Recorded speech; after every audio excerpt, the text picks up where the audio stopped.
Sa sagawang natin ng posisyon sa karangalan ng ating mahal na Birhen Maria bilang pinakamagandang bulaklak sa Bulacan. Pagtutunan natin ang mga nagagandang mga kababaihan. Subalit huwag natin kakalimutan ng halimbawa ng ating mahal na si Maria, ang natatanging pinakamagandang bulaklak sa buong sanlibutan.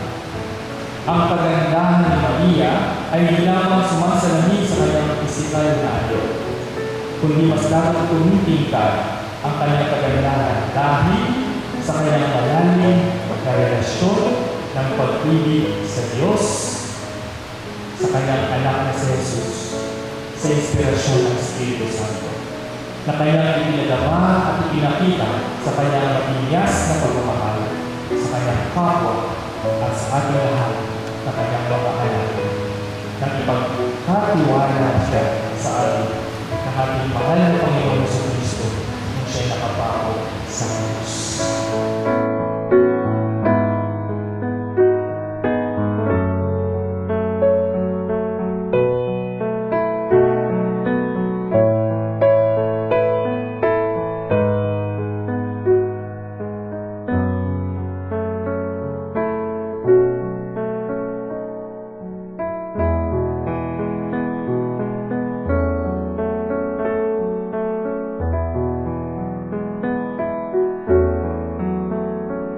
Kaya mga kapatid, sa pagtatapos ng ating pagmilay, patuloy natin pagmilay ang pag-ibig ay hinahagi ng Diyos Ama, Diyos Anak, Diyos Espiritu Santo, sa ating pagpapatuloy na magsikap na lumago sa ating pananampalataya, pananalangin at pagkakawang-gawa.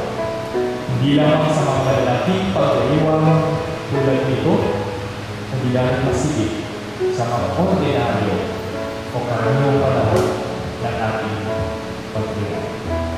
Kalinis sa isang puso na Maria. Ipanalangin.